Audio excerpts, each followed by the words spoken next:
I think when you look at Matt Gaetz, when you look at Tulsi Gabbard, when you look at Pete Hegseth, who is a Fox News host, you have to think of these people not as government officials wielding power, not people that are going to be sitting down with org charts going, this person goes here, this person goes here, we're going to fire this person. No, you need to think of them as people, as Fox News talking heads. These are the people that he wants on TV explaining his case to the American people. So kind of think of them as like glorified press secretaries. Yeah, going into the enemy territory, being able to still push the Trump message. Right, right. They're going to have deputies beneath them that are actually going to do the heavy lifting, the nitty gritty of knowing each law, knowing the regulatory process, how to push stuff through. There are people going to be doing that. But for Trump, it's not the top people. For the top people, Trump wants people that can go on Fox News, look pretty and sound nice, own the libs, and drink liberal tears. Welcome to the Debriefs, where we talk to Washington Examiner's top editors about the stories leading the week and where they're headed. I'm here today with Conn Carroll, our commentary editor here at Washington Examiner. Conn, it has been like the NFL draft, watching Trump pick his administration. I have never seen people so just glued to who's he going to pick next. Definitely throwing us for a loop for some of them. We had, Pete, the Fox News host, Matt Gaetz, even Marco Rubio. We weren't, considering Trump said so many times he would never have Rubio in the administration. What is we were talking about this, what is your take on why he is choosing these specific people for these roles? What's the angle? You mentioned the NFL draft, and I think that's actually kind of a good analogy in the sense that the draft started as a kind of like a backroom thing nobody cared about. It was just a bunch of people on phones, and it has evolved into this like media spectacle. Oh my gosh, everyone's watching. Right, where it's this big thing. It used to start, I've been watching for so long. It used to start like noon on a Saturday, and then it would go all day, and that was it. Now it like kicks off. Prime time event. And so I think you have to use that mindset when you look at what Trump's doing here. Marco Rubio will put aside. I think Marco Rubio, he's been very active in foreign affairs. He's been in Washington for long. He's been United States Senator. He has a foreign policy portfolio. He's traveled the world. But it's the relationship between them that made it surprising. I think Rubio, I think we could both agree, is just a different class caliber nominee than, say, Matt Gaetz. Yeah. For Attorney General. Yeah. So Attorney General was in law for 25 months. Right. So the Attorney General, this is the head lawyer, the head prosecutor, not just prosecutor. I mean, this guy's in charge of interpreting literally every law. So civil lawsuits, civil rights law. Like, this is not just a criminal law thing, but like he is in charge of implementing the law enforcement throughout the United States. And like you just mentioned, Matt Gaetz was a lawyer for 25 months and got disbarred in the process and had to pay a fine to come back. But again, this is still the wrong mindset. When you think about Trump, you have to go back to what we talked about, the draft becoming not about selecting players for the next year, but becoming an entertainment event.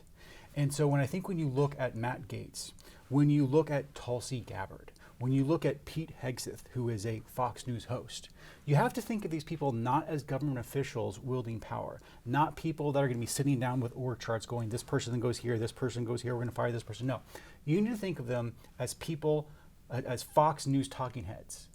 These are the people that he wants on TV explaining his case to the American people. So kind of think of them as like glorified press secretaries.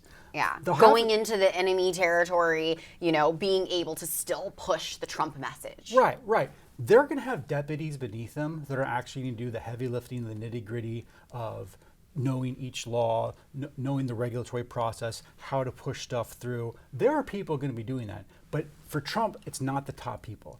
For the top people, Trump wants people that can go on Fox News, look pretty and sound nice, own the libs, and drink liberal tears. That's what he wants. And when you think of it that way, it's like, oh, Matt Gaetz is perfect.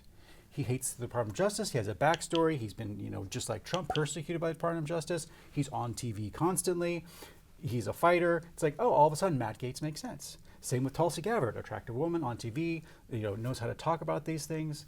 Same with Pete Hegseth, except he's an attractive man, not an attractive woman. Same things hurts. These are all great communicators who can go on TV, deliver the Trump message. That's why they're being picked.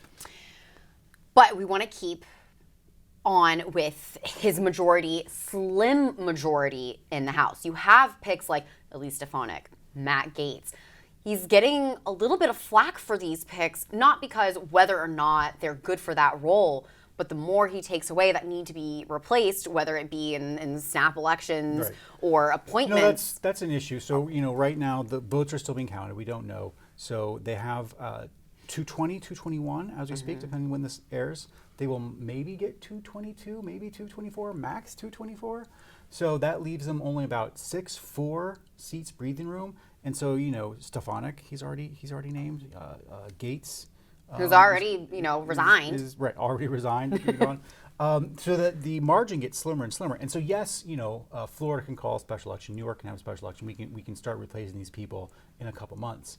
But still, the window's so small because, yes, the Republicans have a great map in the Senate for 2026. We're going up to, oh wow, time flies. I know. But the House is going to be just as difficult, if not more difficult. So they are most likely, we don't say it, but most likely they're going to lose the House. So they only have 2 years to get stuff done. So whether it's taxes or the border or crime or whatever else they want to accomplish, the legislative window is just so small, and to waste those beginning months, both confirming people and then having to replace those people, makes it even harder. So he's really going to have to stop going into the House to pull talent out of it. He's going to have to find other places to find people. Yeah, even though it has the GOP clean sweep, president. The margins House, are just so Senate, small in the House. So small, and like you said, it's only 2 years. But even in that 2 years, when you have everybody together, I saw the Star Wars Anakin meme where it's like, oh, we have everything, so we're gonna get stuff done, right?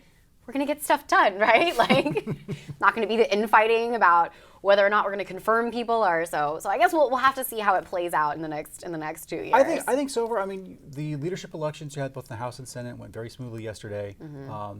Trump did not endorse in the Senate; he did endorse in the House, but both elections went smoothly and without a lot of fanfare or chaos. So that's a good sign.